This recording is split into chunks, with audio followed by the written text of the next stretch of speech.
Hello everyone and welcome to the ETHR World and Disperse webinar on Reskilling with Velocity, Technology to the Rescue, where the discussion will be around the crucial need for reskilling at scale and speed that matches technological shifts. To begin with, I would like to thank you all for taking time out and being here today. I'm glad to introduce our eminent speakers for today, Kasi Vishwanath, Head Management Development and Organizational Development L&T, Rachna Parashar, Country HR Head Honeywell, Shweta Kumar, Chief Learning Architect Disperse, Subramanyam Vishwanathan, Co-founder and CEO Disperse, Shri Nagu Etla, Sales Director India Disperse. Welcome, it's a pleasure to have you all. I would now like to welcome the audience too. Thanks for being here. We'll be running a brief question and answer at the end of the webinar. The Ask a Question feature is on the right-hand side of your screen. If you have any question, just type in there. And if you miss anything, don't worry. The recording of the webinar will be available on ETHR World website for future reference. Let's begin today's session. I now hand it over to Shweta to take the discussion ahead. Thank you so much. A very warm welcome to all of you. Such a pleasure. I wish we were all doing this in person with a cup of coffee, but we'll make the most of what we have. A great pleasure talking to the panelists today. Both of them are dear friends, a classmate and an ex-colleague. And I'm so glad and thankful to all of you who have made the time to attend this today. I think in the last few months and years, certainly in post COVID, what we at Disperse started seeing was that Industry 4.0 presents a huge load of challenges with respect to how organizations are leveraging the Internet of Things technology to transform their products and services to really bring a different level of experience to the customer and kind of create a very, very purposeful experience. Having said that, for the HR leaders, it poses a huge talent because the anchors of development are skills. And digital transformation means that the pace of change and the velocity of skills is changing really, really rapidly. And so we thought we would bring together a panel with sort of two of the country's eminent HR leaders. And I'm so happy and proud that both of you are with us today, Kashi and Rachna. My first question goes to Rachna. And Rachna, this is coming from two facts. Given one, the fact that for Honeywell, Honeywell India is very important and leveraging on the Make in India strategy. This is a very, very strategic location for Honeywell. The second is Honeywell is a suite of very, very diverse set of businesses. How are you as a CHRO and as an organization creating and sort of really grappling with this challenge of rapidly reskilling employees in this entire ecosystem right now? Yeah, that's a good question, Shweta. And by the way, this is one of, I would say, the key focus areas, both from the challenge perspective as well as from a strategy standpoint for us, right? With the entire digital transformation wave that has come with the Industry 4.0, technology revolution, it has become very imperative for organizations to cope and transform into that journey, because the cost of inaction truly would be very, very high. So even for Honeywell as an organization, and you said we are into diverse market segments, right? Whether from aerospace on one hand to oil and gas to another, to safety products to the other one. So variety of market segments and diverse portfolios that we exist in. But to be ahead of the competitors, as well as offering a greater value to our customers, it's very important that we also revolutionize our offering. And that is the reason why, rather than reacting to the situation and being laggards in our approach, Honeywell was actually proactive in evaluating and assessing this new way of change coming in. So almost like we started on this journey almost 3 years back, right? By creating a business and setting up ourselves into that journey of becoming the software industrial company rather than being seen as an industrial organization. So we have been into this journey now for past 3 years on becoming the software industrial organization. But that doesn't mean that we are moving away from the core industries that we have operated in. We continue to operate in the same industries, but we are offering better value and productivity through software solutions to our customers. So that's the optimization. But the next question that comes is it like we are changing the entire employee base of 13,000 employees that I have in the country, or beyond that, 1.5 lakh that we have at Honeywell worldwide? For sure, we will be repurposing and repositioning certain skill set, because that is with the changing demands of the businesses and the technological focus that we have. But at the same time, we are also investing wherever possible, reskilling our people, right? So we are reskilling them, but at the same time, we are investing into newer skills. I mean, I know in this pandemic situation this year, for most of the organizations, we have seen challenges in terms of cost, census growth, etc. But it was actually reversed for Honeywell, particularly in India. For me, we have invested and we have hired more people, right? So, and we hired at the right places, because that is something that is going to keep us ahead of the curve. And we are investing in the newer skills. So, for example, Blitzscale or insourcing opportunities that we created for ourselves to be onto this journey of digital transformation is something that is setting us ourselves towards that pace, and that stays as a key focus area for me and my team as well. Wonderful, Rachna. I'm going to come back to you and pick your brains a little bit more for the sake of our audience. But my question now is to Kashi. And Kashi, given that we hear two things, right? One is L&T is investing heavily in digital transformation. The launch of L&T Next is just one example, but you've done so much of work there. How are you as an organization, and now I want to look at it from the employee's point of view, really. Employees are sitting there and saying, okay, here is this entire digital transformation. There are so many different industries. How are you meeting employee expectations with respect to learning and development? Sure. Thanks, Shweta. Let me just try to base my answer on some bit of theory, and then I'll straight away go into what L&T does. If you look at any digital transformation today, the equation that applies is, N is equal to 1 and R is equal to G. Now, let me explain what N is equal to 1 and R is equal to G means. When R is equal to G, we are looking at whatever is our repository or whatever is the source from where we can get what we want is global in nature. That means that the repository of training is global.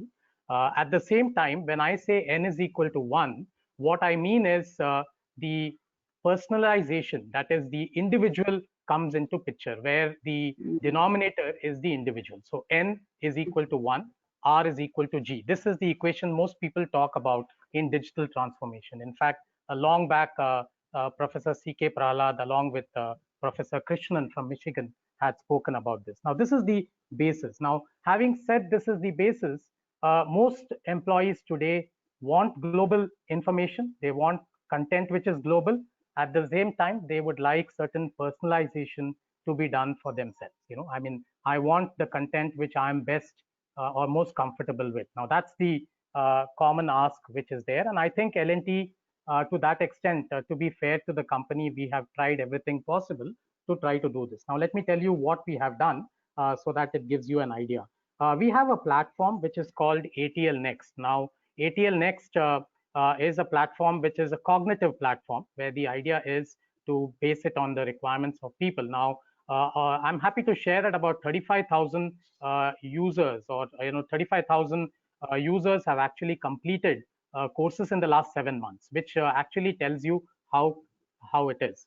Now, each of the elements, for example, let's start with the first element. The tool is able to understand what sort of learning styles the individual has, whether it is kinesthetic, whether it is auditory, or whether it is visual.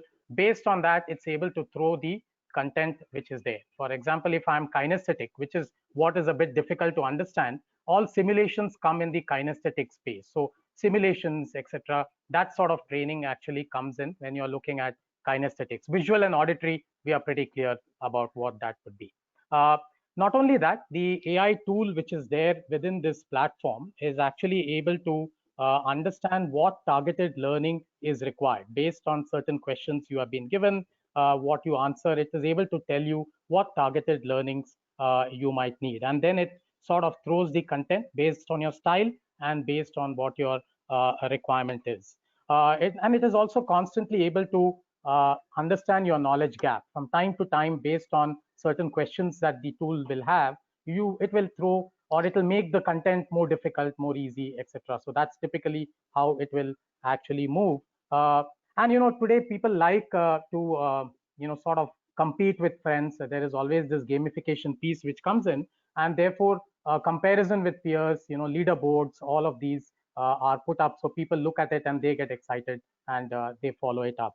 I think one of the important elements that all learning professionals like all of us have is that is the learning effectiveness of learning. I mean, we talk about Kirkpatrick and we talk about all of that in theory, but in as a tool and in practice it's pretty difficult to actually go about doing this. But this tool helps us to some extent, and the learning index that this tool actually throws up is something which is I was really amazed by what it can show. I mean, it sort of tells you the retention and recall. That's the first step, which we call usually applicable for junior professionals, where it is important that you recollect and recall whatever you have learned. And the next one is, of course, the depth and the width, which is how much deep you have gone and how wide you're learning. This depends on what all content you actually access.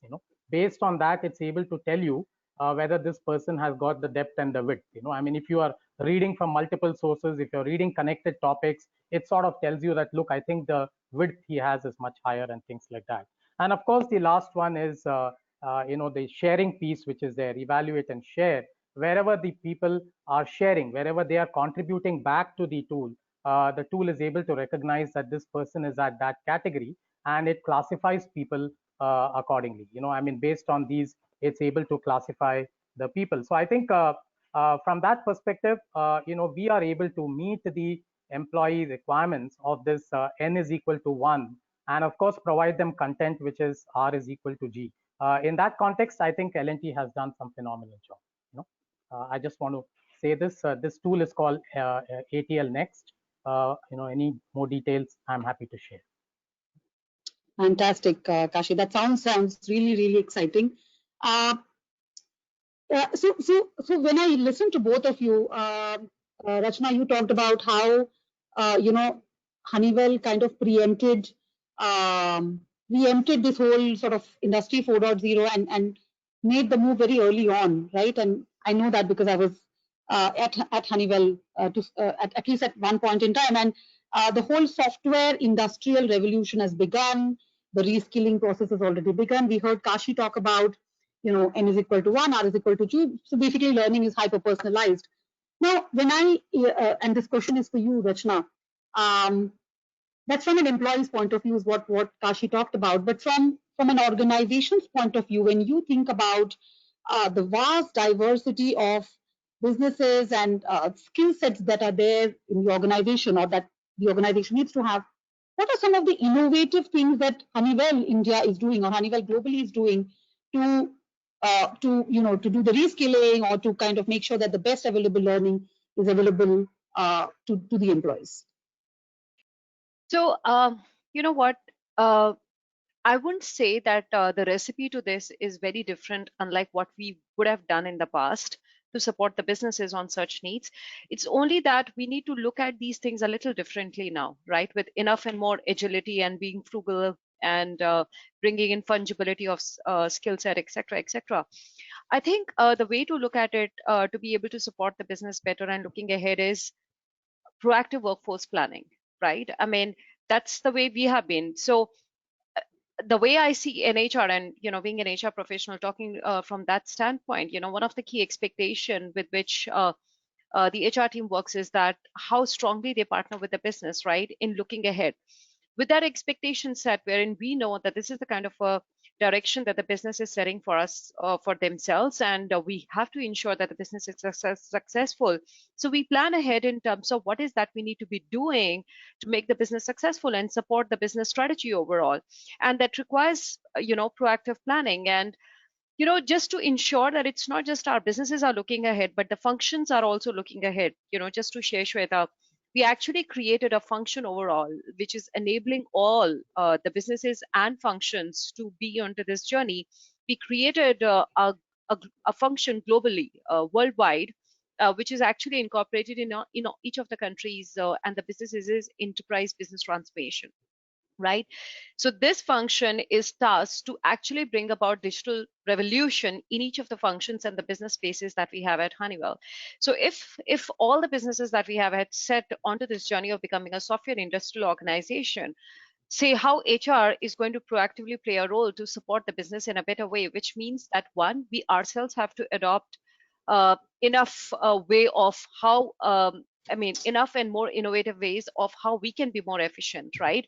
So HR, for that matter, so we are using the power of analytics big time, right? We are looking at data very, very differently now. We are using analytics very, very differently. And it actually cuts across all the spectrum of how you touch upon an employee life cycle into the organization, right from the stage when we attract talent up to the stage of, their retention, motivation, and the development.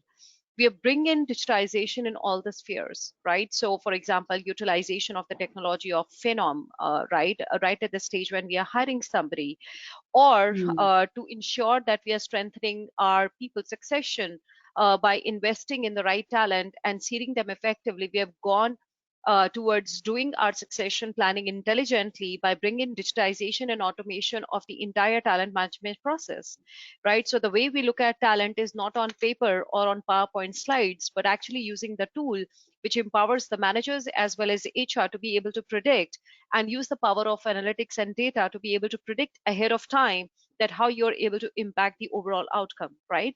So each of the actions, by virtue of which we touch upon the business, we are looking from the perspective that what's going to be the outcome based approach, and thereupon calling for changes in the various actions that we are taking. So the enterprise business transformation function is bringing about this wave of change in all the processes and the functions at large that we have at Honeywell, including HR. So we have a big digital transformation agenda, even for HR, in all the spheres of how we conduct ourselves.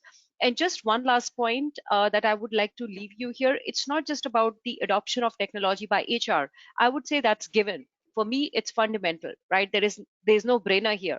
That's the life. But most importantly is how we are conducting ourselves. That is of critical importance for me.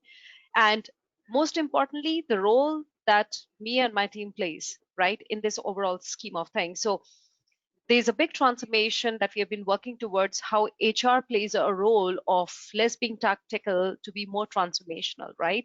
So we are bringing about a change in the overall HR model, what we call as HRX, and moving towards a client segmentation model in terms of how you look at your business clients and how you partner with them, so that HR can be much more provocative, at the same time more pragmatic in their approach and their partnership. That's the way I would say that we are supporting the business in this journey of being more agile, investing in fungible skills, and being more frugal about the scheme of things. Thank you so much. Very interesting phrase you used, pragmatic and provocative. I think that's going to be a very nice phrase for our, not nice, but it kind of leaves you with the thought, right? Because you want to be edgy, you want to push businesses, but you have to be pragmatic. And thank you also for the detailed insight there, Rachna, in terms of how the digital enterprise digital transformation team is actually helping you look at leveraging or the efficiency of leveraging technology right across. So I'm sure our learners and our listeners in today would really have a lot of questions to ask you, but we'll come to that in a bit because we're not yet done with you. And a question for you, Kashi. So you talked about this platform that is kind of doing all of this. L&T also does some sort of state-of-the-art construction, and the industries are varied, but you're doing some work which requires a lot of skills, very hands-on skills, and very, very, I would say, advanced, deep skills, right? No matter which industry you're in. And I would be very keen to know, how are you leveraging technology, right? Or in new modes, or in how are you leveraging technology in new modes of upskilling in a very sustainable way? Sure. Right. So if you could share some insights on that, that would be great as well. Sure. Let me, I just, as Rachna was talking, I was just thinking of two possible examples that I would like to share from an L&T context. Let me give both of them, where you will get a view as to how technology can be leveraged by organizations and how L&T has done that. It's nothing novel. However, it is something that we have done, and something that I would like to share. We have a business which is called Heavy Engineering, and we have a factory which is there in Powai in heavy engineering, and portions of the production in this factory actually got moved to Hazira. So there is because Hazira is closer to the it's easier to transport heavy equipment, etc. So Hazira is grown, and I think Powai has gradually come down. Now, if you really look at the workers in Powai who are there had to be reskilled into another business which was there, and this business we had an opportunity for these people, and this business was called MRU business, which is called modification, revamp, and upgrade. So what this means, modification, revamp, and upgrade, is that earlier they were producing something. Now they will no longer produce, but they will go and maintain or support, or whenever some machinery goes for shutdown, etc., they will go and maintain that of other people. So typically that's the business that was there. So from a production, they had to go become or transform themselves into services professional, and this is something that this opportunity was available to the workmen in Powai. But one of the requirements of this was whenever you are getting into business like this, especially international MRU opportunities, safety and safety related training was very, very important, because without safety related, it would be almost impossible to get into something like this. Now, it is difficult to actually make people work on real items. It's very difficult. I mean, you can't ask a worker, now you get trained on this equipment and try to do a actual thing, and it can lead to obviously injury, and it can lead to accidents, etc., during the training phase. So as an alternative, the organization decided to use technology, and that's where the VR technologies or virtual reality actually comes into picture, and many organizations are using this, especially for safety related. So you can actually create an environment very similar to what the real real item is, and then the worker can get all the experiences that the worker would as if he was working on a real equipment. So the height, or the intricacies of that job, etc., all of that can be simulated, and using your word sustainable, it will lead to no injury. It will lead to it's not going to lead to any harm to anyone, neither to the material nor to the individual, and that's something that we have actually done. So that's the VR piece which is there, and it can be used in many other contexts too. Now coming to the other piece which is there, and many of our equipments, especially the submarines, and especially the certain naval vessels, etc., that we build, it is very important for people to know what's there inside those, what happens inside. I mean, usually things are available from the outside, but what's the working inside is difficult, especially when you have to teach a new person, etc. That's where the we have a design center which is located in Chennai, an experience center, where actually using augmented reality. Now I'm just using all the jargons that's available, but I'm trying to give a practical context to it. Augmented reality, where actually you have a physical layer like a paper or like any sheet, and you have a QR code or something on it, and you augment the real thing onto that physical layer which is there. So the augmented piece is virtual, but it's there as far as you can see. So when a person goes and touches a particular part, what's there inside the part can get projected onto, and that's where augmented reality actually comes into picture. The same augmented reality in another context, in the construction business, is used as a software which is called building information module. In short, it's called BIM. BIM. BIM is pretty popular, and why it is important is because in a construction industry, you have multiple phases, that actually multiple elements who actually interface. For example, behind me, suppose there is a pillar. Now behind the pillar, there could be some electrical connections, etc., which is there. Now the civil engineer does the pillar, and the electrical guy comes and does the electrical. And if either one of them misses the other, then it can lead to something which is not what is wanted. So you may you may construct a pillar without leaving elements for the electrical works, etc. Now this piece is called interface engineering, where interfaces between two functions, so to say, in engineering come into picture. Now in order to help interface engineering, all these are converted to 3D, from 2D to 3D. and actually the different people who work on can see actually what the other person actually does. Now, this interface engineering is also based on an augmented reality sort of a thing, which is called BIM, which is Building Information Module. And all of this is something that we have been leveraging quite a bit. I mean, this is something that we have been leveraging quite a bit. Of course, there are some other examples, but they would fall broadly in the AR, VR, and these type of technologies which are there. I just thought I'll share some of this. Yeah. No, this is very interesting, because what you're really talking about is you're referring to Drishti. Is that the name of the Chennai center? Yeah, that's right. That's where where you can go and do the, that's correct. Yeah. So L&T has done some, phenomenal work, and so has Honeywell. So we show a lot of our people who are listening to us today will have a lot of questions to ask you, but I'm going to ask you to hold in there, because we have Subbu and Nagu who are going to talk to us a little bit more about what are certain solutions that we could look at. But I do want to ask you one last, if you had to leave our learners or our listeners with two things that they could do, and would like to start with you, Rachna.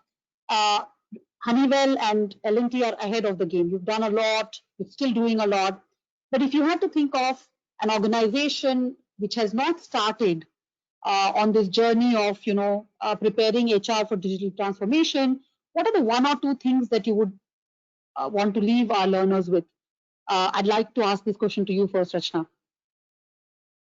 If somebody has not started thinking and working towards it, they're actually going to miss big time. One, they lose their competitive advantage, and second is they lose the market altogether. I mean, it's not just what we offer to the market, that's what the customers today are expecting, right? I'll just share one very basic thing. For example, when you go to a bank, right? Today the customers are deciding how should the bank look like, not how the banking sector, so to say, would like their banks to look like. So for example, if I visit a bank branch, I would like to see that branch to look like a Starbucks cafe, right? So that's the outlook, right? So if somebody is not thinking in those lines and not changing, then they'll be completely out of the game. So one has to be doing that, and I think that's very, very important, because currently there is actually, the whole world is facing a reskilling emergency. That's the way I would rather put it as. And we are competing now for more and more talent. I was actually looking at some statistics. They say that the World Economic Forum is saying that there will be around 133 million new jobs that will be created by the year 2022, right? And there'll be equal war for talent. So it'll be both ways. One, people who do not upskill themselves, and HR has a very critical role to play in ensuring that they'll miss on that, and those talent will become redundant. And second is, yes, you too will have to go out and hire, right? So it's both ways. So that's the way I would answer this question. Thank you so much, Rachna. Kashi, you, the same question. Yeah, I was just trying to look at an analogy what one of our speakers had once given. Imagine you enter into a room and you have to play against, it's me, Rachna, you, all of us are in one room, and all of us are playing chess, and Vishwanathan Anand comes in and he simply, within maybe 15 minutes, he'll beat all of us, correct? He'll check me, all of us, he'll just simply beat and go, I will go in 5 seconds. I will go in 30 seconds. I'm very bad. Maybe 20 seconds for me, and Rachna may be a good player. Maybe she may be there for long. But having said that, Vishwanathan Anand is able to do this with all of us because he's mastered the game and all the moves. He knows exactly how a knight moves. He knows exactly how a bishop moves. He knows how all of these, and all these tables are there in his mind, and he is able to simulate in his mind all of this and able to do multiple things. Now imagine Vishwanathan Anand enters a room, and all the rules of chess have completely changed. Everything has changed. The bishop doesn't move the way it moves. King doesn't move the way. Nobody moves the way they move. It will be very difficult for him to actually beat us in the same time. If we are a reasonable player, we will last much longer. I think the analogy to extend is many things are changing or going to change around us.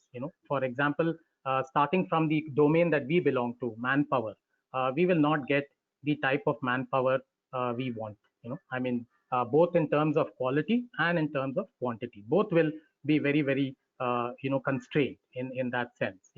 At the same time, demands of the customer, etc., will change. I mean, they'll keep increasing. They'll never come down.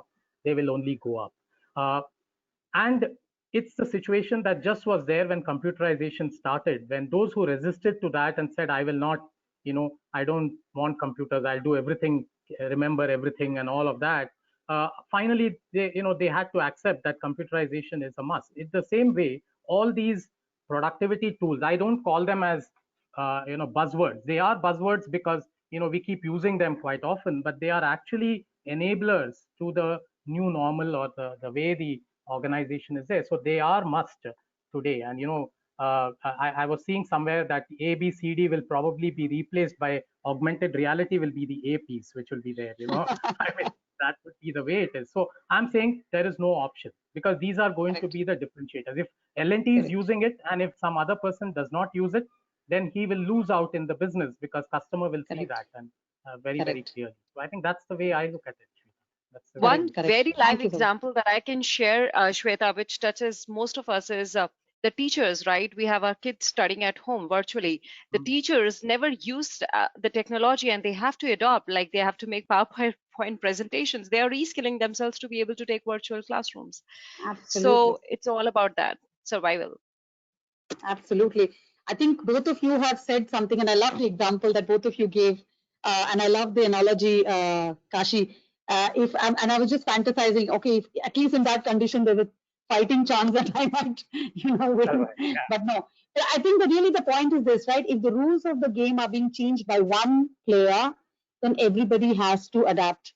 And I'm sure our participants and our listeners have a lot of questions for you that I'm going to have to ask them to hold on to their horses. But there's one question that I am going to answer myself before I invite Subramaniam to talk about it. And this has come from Kaushik. And Kaushik says, the present curriculum at colleges does not provide skills needed by industry.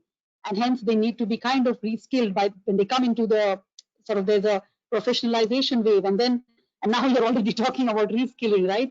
And can you throw more light in the matter forward? You're absolutely right, Kaushik. The fact is that this is happening not because people have become inherently lazy or have regressed. It has happened because I think the pace at which society and industry and the communities are expecting people to be skilled is just changing at a pace where organically it is becoming difficult for people to catch up. And hence, can we look at, can technology come to the rescue? And I'm very, very proud and very, very happy to invite Subbu. Subbu, Disperse has always led the the industry in terms of redefining what kind of learning can do and what technology can do to increase organizational capabilities. Would love to hear your thoughts on this, Subbu. Thank you very much, Shweta, for the wonderful panel discussion. Thank you very much to Kasi and Rachna for a very insightful discussion. Always love to hear from industry leaders, and both L&T and Honeywell are industry leaders in their own right. So thank you very much. And Kasi, love the analogy of Vishwanathan Anand. It was fantastic. Chess is very popular today because of Queen's Gambit. So you couldn't have given a better analogy. Anyway, Sri Raghu, I'm requesting you to share your screen.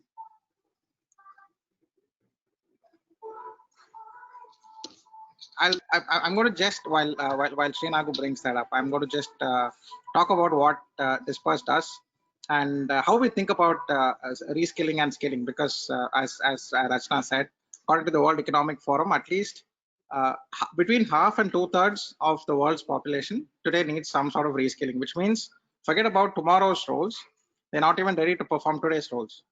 So how do we actually think about reskilling? Raghu, can you share your screen? Perfect.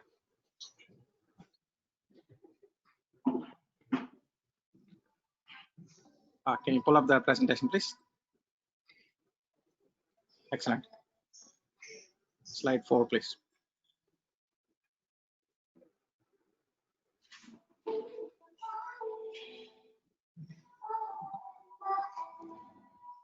Great.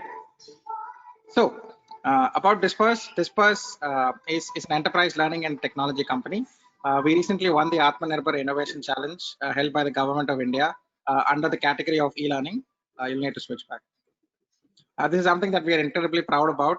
We're now reaching our 6th year, and this couldn't have come at a better time. And we believe, we really are leading the way as far as using technology in learning across industries is concerned. Let me go to the next slide, please. So what do we do at Disperse? Essentially, think of us as a 3-cylinder engine that drives your L&D. And 1 cylinder is the technology and the platform, which is a combination of cloud, AI, and mobile. Think of it as the technology that enables effective learning to take place, irrespective of what kind of learner you're talking about. The second is the science, and there are 3 sciences that we actually bring together.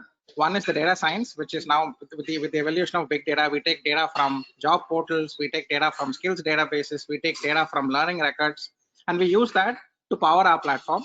And we also bring a lot of learning and cognitive sciences. And Shweta is our chief learning architect, and she is a resident expert in cognitive science and neurosciences. We use that to also bring in the angle of what makes people learn effectively. What are the conditions under which people learn? What is the, for example, what is the most effective duration between 2 consecutive learning intervals and things like that. So we bring in a lot of neuroscience there. And lastly, most importantly, people in the world of learning. It includes facilitators, coaches, and experts in skilling. And we believe that the combination of all of the 3 is what will create the perfect storm for learning. Very often, platform companies just throw technology at it, and LMSs have had very poor adoption. People hate the word LMS. Likewise, using pure data science without the underlying technology, or the people without using the underlying technology, it won't be half as effective. So we'd like to think of us as the perfect storm combining these 3 cylinders. Can you go to the next slide, please? Coming back to the topic of this panel, which is on skilling. So before that, we serve over 120 customers globally. We're very proud of our customer list. We are fairly geographically distributed. We are distributed across sectors. We're also distributed across different sizes and stages of evolutions of companies. So we serve on the BFSI segment, for example, 3 of the top 10 insurance companies in India. We serve the top insurance company in Southeast Asia. We also serve a lot of top banks across Asia. So include Standard Chartered Bank, Mashreq Bank in the UAE, Emirates Bank in the UAE. In the logistics and e-commerce, of course, Amazon is our client, Swiggy is our client, Delivery is our client. On the retail side, we serve the top brands like Fab India, Fab Cafe. Airtel's retail stores use our platform. And we also have a fair amount of industrial manufacturing companies, includes Petronas, GE Aviation, Tata Motors, and so on. So it's a very good mix, and we serve both emerging startups, fast-growing startups like Swiggy, Delivery. We also serve the Fortune 500 companies, the traditional industrial organizations like Petronas and GE. So like I said, it's a very, very eclectic mix, and that's what gives us the ability to actually learn from all of them and bring the best of all the 3 worlds to whatever we do. Now, coming back to the question of the panel, which is what powers reskilling with velocity. This is how we think about skilling at Disperse. And this is not rocket science. This is just fundamentals, but it really helps breaking it down the problem of skilling and reskilling at scale into these 6 steps. The first step is identifying KPIs and skills. We at Disperse believe that functional leaders should play an important part in reskilling. L&D can no longer exist under HR. I'm a firm believer that the best companies in the world will have their functional capability building leaders who maybe report to a central chief people officer or a chief HR officer. So, so the skill identification and KPI identification should happen with the assistance of the functional leaders, and we can actually use technology for it. So Srinago in a few minutes will show you a tool called Skills Architect that uses big data to recommend all kinds of skills, functional, leadership, and mindsets for every role in the world. So we take data from skills databases and job sites to give you that recommendation. So that is the first step, essentially. Whatever company you are, whatever industry you may be in, identifying the skills that go into your role and the business metrics that drive these skills. Second is skill baselining and gap assessment. Unfortunately, there is no scientific way to measure skill gaps. Maybe in a few functional skills, but not across the board. So what we have developed is a skill scoring methodology, which actually gives you on a scale of 100 how fit you are for any role. So it could could be a shop floor supervisor in a manufacturing plant. It could be a data scientist in a fintech company, or it could be a pipeline engineer in an oil and gas company. All of them, we've reduced the complexity of skilling into a simple score, what we call a role fitment score. So that happens after skill baselining and gap assessment. So that is the second step. The third step is, once the gaps are identified at a company level, you start seeing themes that, this function has this particular gap in the mindset. This particular location maybe has a huge gap in functional skills. The next step is to actually define your company's content strategy. And the best content strategy combines the best of all kinds of content. Includes content created within the company, includes the best of industry content. There's a lot of free content and paid content available in the world of MOOCs. You need to definitely leverage them. But those alone will not be enough. Likewise, your own content will not be enough. The right content strategy is the right mix. So that's the third step. The fourth step is taking the content strategy into a personalized journey for every learner. So there may be two data scientists, and they may have to learn differently because they may come with different skill gaps. So that is about journey creation, personalization for the role, and hyper personalization according to each person's skill gap. The next and the most important step, in my view, is digital learning delivery and adoption. Learning will become digital first. It already has become digital first, like it or not. The fact that we are having this conference virtually is proof of that. Now, learning will be digital first, and delivering the learning and driving adoption is going to be key. That is a key component. We see that as an important pillar of the reskilling process, because a great platform without adoption is as good as no platform. And lastly, to close the loop, is bringing in learning impact. And we think about learning impact as two things: learning input and learning output. Learning input is the usual traditional learning metrics like completions, learning activations, learning agility. The real true learning output is not how many hours you spent on learning, is how much of a business impact it had. And that goes back to the first step on KPI and skill identification. Across these 6 steps, we've created technology tools, we've created data science tools, and we also have a bunch of experts who can actually bring that together and create capability building led or learning led business impact for your organization. So on this note, I will let my colleague Sri Nagu, who's our head of enterprise learning for enterprise sales for India, take you through one of the tools in the 6-step process called Skill Architect. Over to you, Nagu. Thank you very much, Subbu. So good afternoon, everyone. So before I show you the tool quickly, so I would also like to highlight a couple of points. So one is referring to the LinkedIn Workplace Report 2020, which clearly mentions about the time for skilling has actually come now. So over the years, most of the organizations have actually spoke about the time about reskilling, upskilling, the need of skilling across the organization, etc. So there's a survey which actually indicated that more than 74% of the CEOs across the globe actually feel that skill gaps within the organization are actually leading to business gaps. Now, this LinkedIn 2020 report clearly states, before any organization sets towards going through a skilling initiative or a digital transformation exercise with regards to employee learning or reskilling, upskilling, so any L&D team or the HR leader would be needing 2 critical inputs. The first data point which anyone would be needing is what skill sets are required, and skill sets not only from the current industry standpoint, but also what future skill sets are required, considering how job roles and skills will evolve over the course of next 3 to 5 years. And then the data point 2 is, if you have the skills, job roles and skill sets required, then what should be the benchmark for your organization compared to the industry? And then doing skill gap analysis to ensure that, to understand where your users are, and then based on the skill gaps, ensure that your system is recommending the right content to the users. So the first data point in this entire process is identifying the job roles and skills. So what we have done is, traditionally we have seen organizations going through consulting companies, going through training vendors, etc., in defining their organization competency, roles, and skills. So most of this is not scientific and data driven. People through their expertise in the field actually do it based on their past experience. So what we have done is we have created our own AI-based tool. This tool in the backend crawls the web and job portals across the world, and it has information related to more than 40 industries, 2,100 job roles, and more than 2,000 skills within it.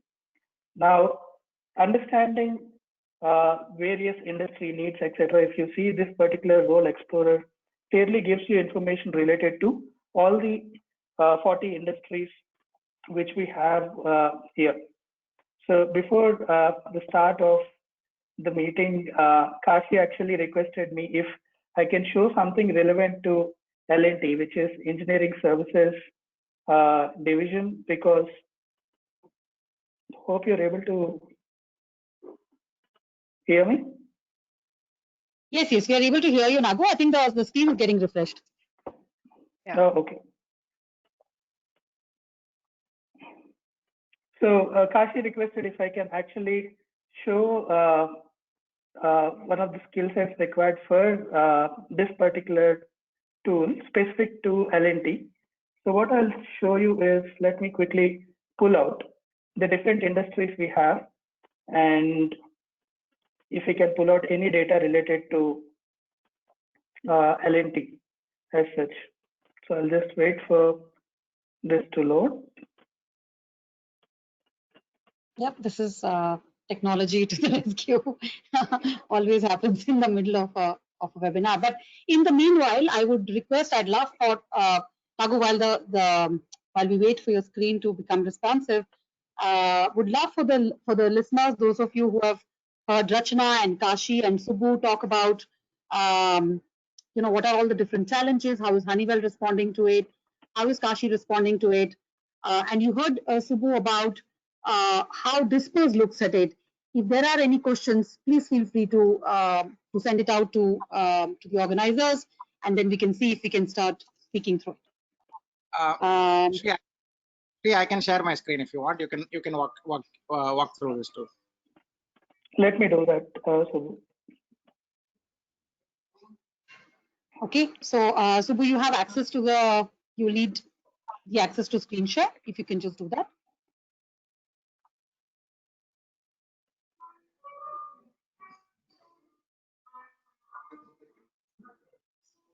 Just a minute. I'm having difficulties sharing my screen. No problem.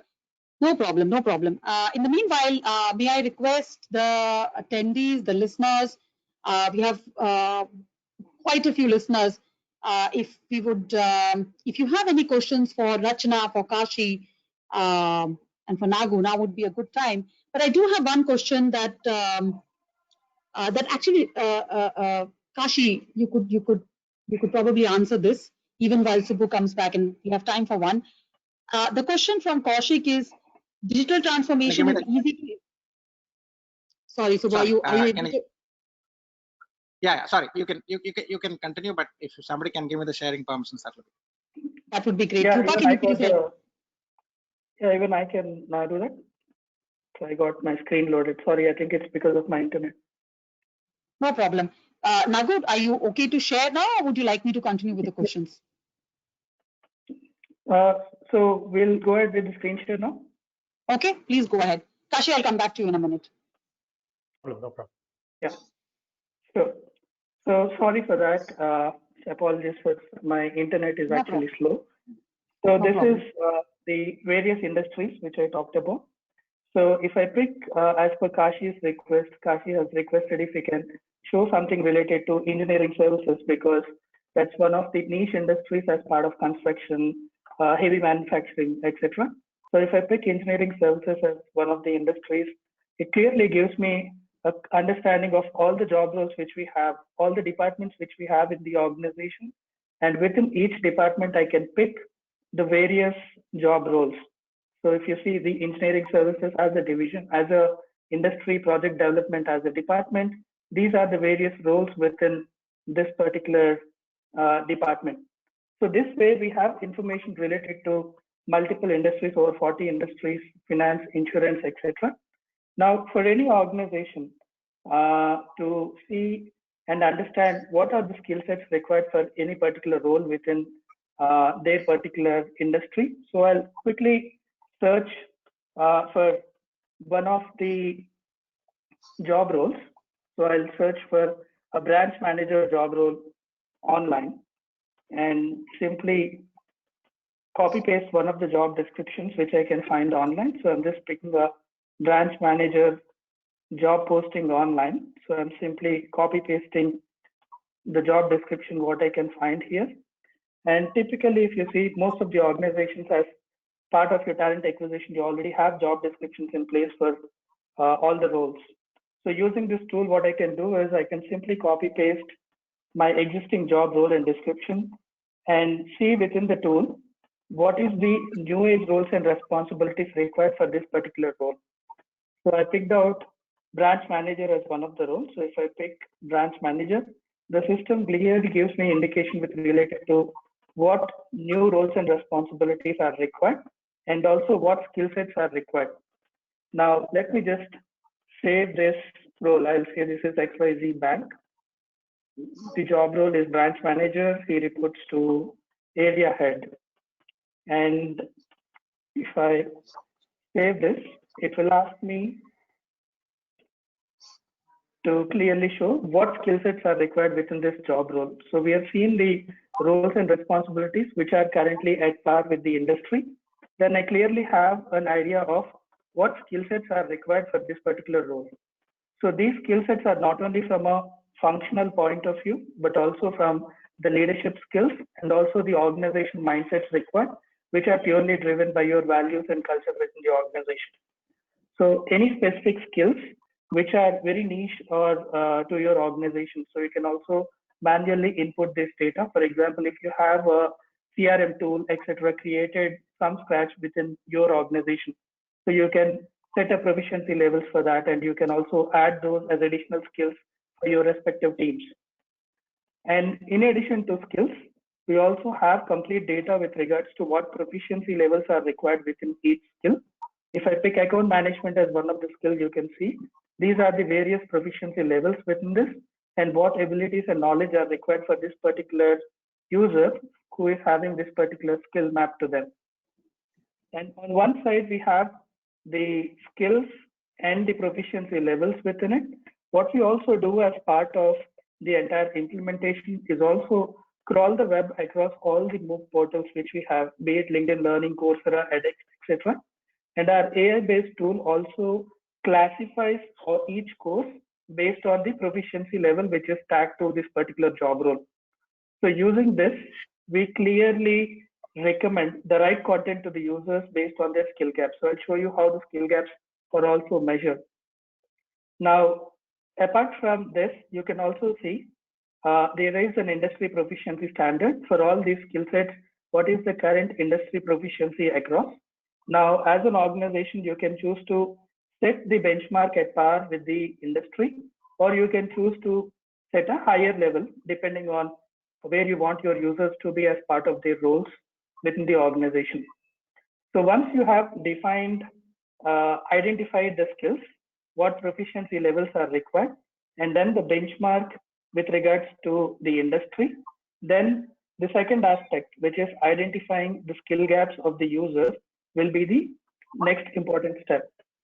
So here, as part of this, again, traditionally, organizations relied on doing third-party assessments, which are not integrated with the learning management system. Most of the reports which you get are manual.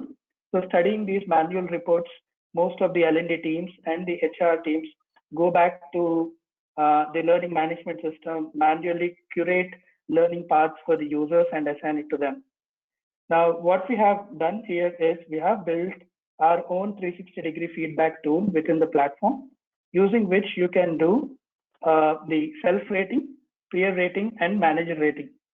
So in addition to the built-in 360-degree feedback, we also have the ability to integrate with any third-party assessments, be it functional assessments coming in from Codex, or it can be related to behavioral and leadership assessments, Hogan, Big Five, DISC, etc. We can also integrate with them. The collective of everything will be used to measure what the skill score of a user is. Now, if I log in as one of the users, so I've logged in as a user into the platform, you can clearly see that these are the feedbacks which are pending for me. So my self-rating, I'll have to rate my peers, and I'll have to rate my reportees. Now, if I click on any of the feedback tool is very simple to use, and it's very user-friendly. So it clearly gives me an indication of on what skills which are relevant to my particular department, on which I will have to rate my reportees or peers on. And all the questions are auto-curated. So we use AI here, and at the same time, our skilling experts in the backend have defined all the questionnaires, the questions on which the feedback will have to happen. And these questions are a combination of multiple formats. You can see the levels coming up here, which is level 3, level 4, level 5 for a customer acquisition management skill. All I need to do is drag the users on this scale and give my comment saying this particular user is at this particular level. And you can also see there are different combinations of questionnaires, some on a Likert scale of 1 to 10, some like strongly agree, disagree. So this will not only evaluate the users from their core competencies or functional skills point of view, but also from the behavioral and leadership skills as well.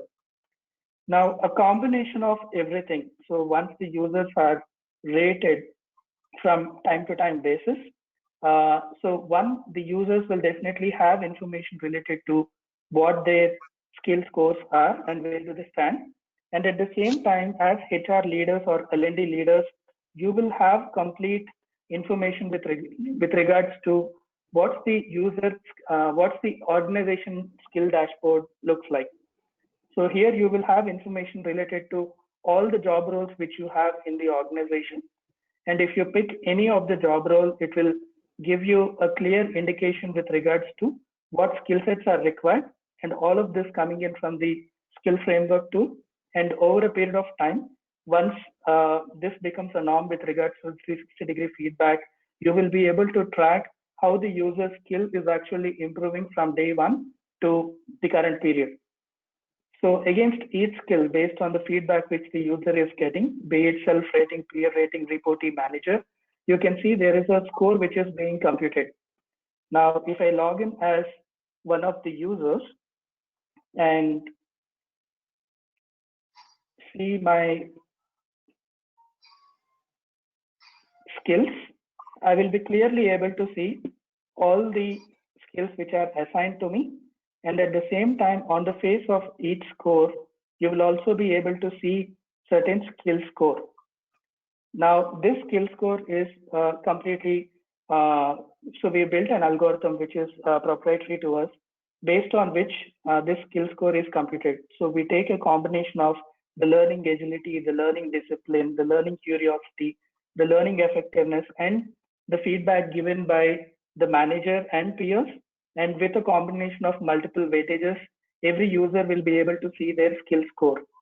Now, for any user, depending on where they are, for them, the benchmark is to reach a skill score of 100. Now, understanding where the gaps are, the system will automatically curate and recommend content to the users. So now these can be your internal content, or it can be a combination of content coming in from any third-party MOOC sources.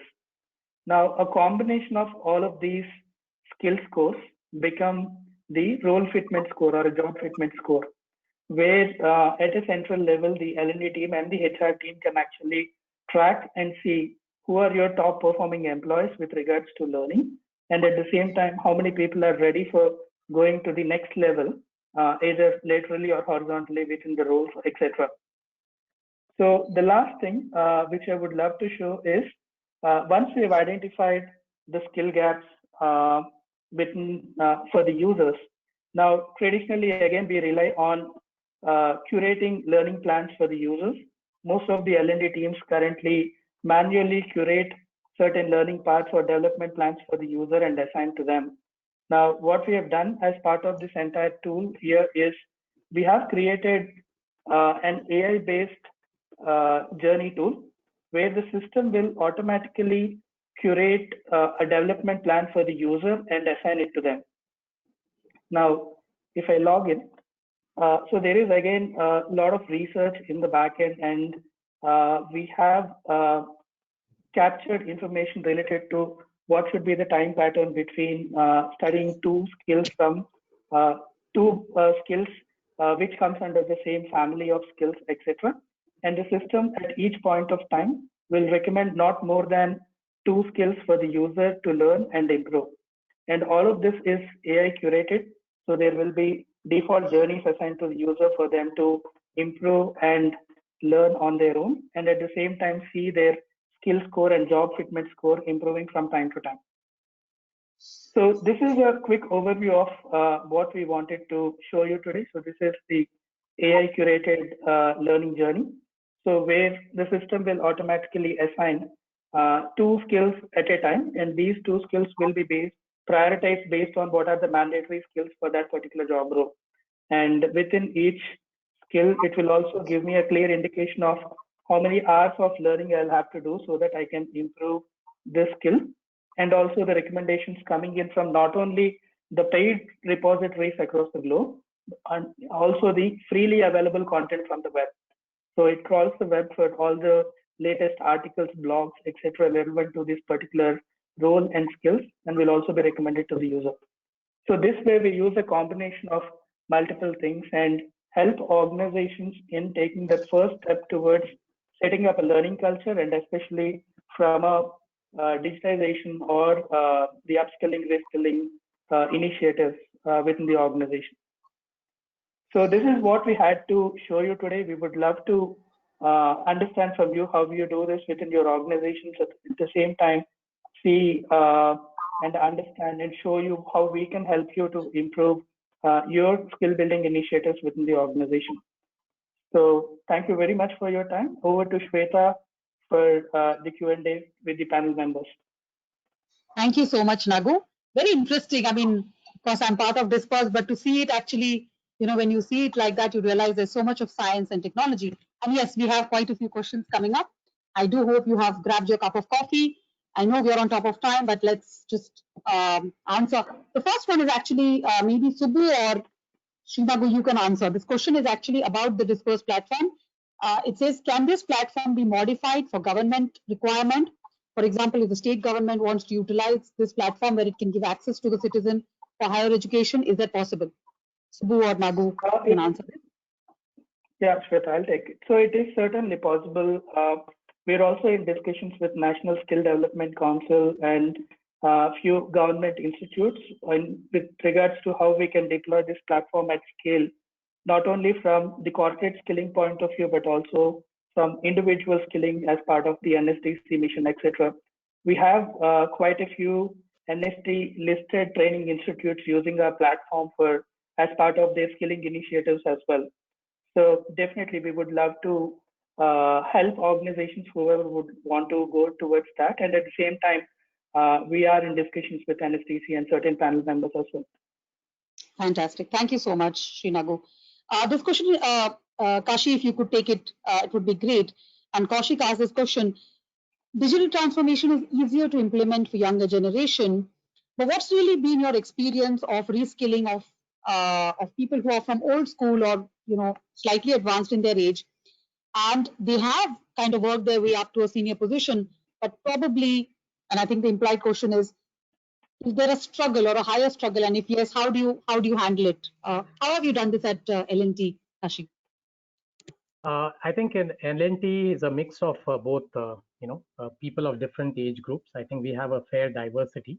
I don't think age is a factor in the in digital transformation itself, because it's a way of life. I mean, it's a way of business. So there is no age thing which comes. Of course, the culture which exists within the organization, I think, plays a big part. There are some very, very, you can say, old economy companies. I'm not even talking about L&T, which is a combination of several old and new economies. So we will not take. There are several, and I know of a company in the cement industry based out of Chennai, where the entire review of the organization, performance review, is actually done only using the online data which is there. So there is no nobody makes PPTs in that organization. They all come into the room, and the CEO, and this he was sharing with us at L&T. I can't name the company, but I can surely say that, look, that company the CEO just clicks a button. He knows which salesperson is doing what sort of numbers, who's above his target, who's below his target.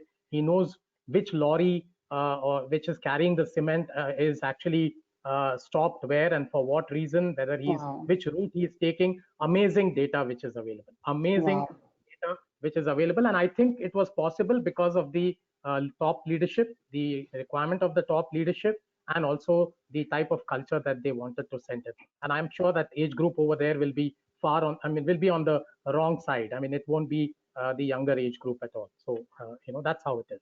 That's how it is. Answering. Thank you, Kashi. Thank you, Kashi. Thank you, Kashi. I think that makes a lot of sense. So you're saying really it is about a choice that people are making irrespective of age. And I completely agree with you. I have one question, Rachna, if you could answer us. Rachna, are you with us?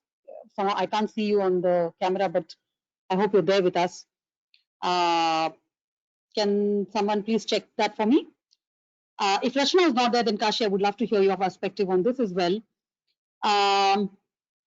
And this is Dr. Rao from Hyderabad, Kashi, and he asks, technology always comes to the rescue, yes, but how do you really improve, how do you create awareness and improve the standards for organizations that are in tier 3 and tier 4 and probably don't have the same sort of access or the same state of awareness, or they are in remote locations, in remote parts of India, and L&T, given the distributed nature of operations, what advice can we have for Dr. Rao? I don't have an advice, but I have an observation. I think today, if you really look at it, there is democratization of technology. I don't think these are very, very, you can say, technology which is only a domain of the big and the rich. And, I don't think this is at all. Most of these are affordable technologies. And in fact, Atmanirbhar Bharat definitely itself might mean actually that these technologies are, and one of the parameters might be that they have to be affordable, they have to be scalable and all of that. So I really don't believe that, the size of the company, again, I'm repeating the point, is the size of the company and the deep pockets the company has got no, does not have any bearing on the usage of this. I think it's purely the will that is there. In fact, India is always known for what we call Jugaad, which is in a way, you can say a very preliminary form of, Innovation, in some form. So I think we are always known for that. I'm sure we would adopt the same approach even in this piece. And I really don't think, Mr. Rao, that deep pockets have any bearing on this. I'm very, very sure about it. And I think that's where my observation. Thank you so much, Kashi. The questions continue to pour in, but I know we are on top of time. It's Friday afternoon, and I know that our panelists have given you so much to mull over. So to all of you who are listening in to us, please go and see the LinkedIn page and the ETHR page. You have, you can reach out to Kashi, to Rachna, to Srinagu, Subbu, or me, or anybody in the team to help answer your questions. Let's keep the dialogue going. But for now, thank you so much. Thank you, Kashi. A big, big thank you to you. A big thank you to Rachna. Thank you, Srinagu. Thank you, Subbu. Thank you for everybody who put this together. Have a wonderful rest of Friday. Thanks for the opportunity. Thank you very much. Thanks, everyone. Thank you so much, Kashi. Thank you, Srinagu. Thank you.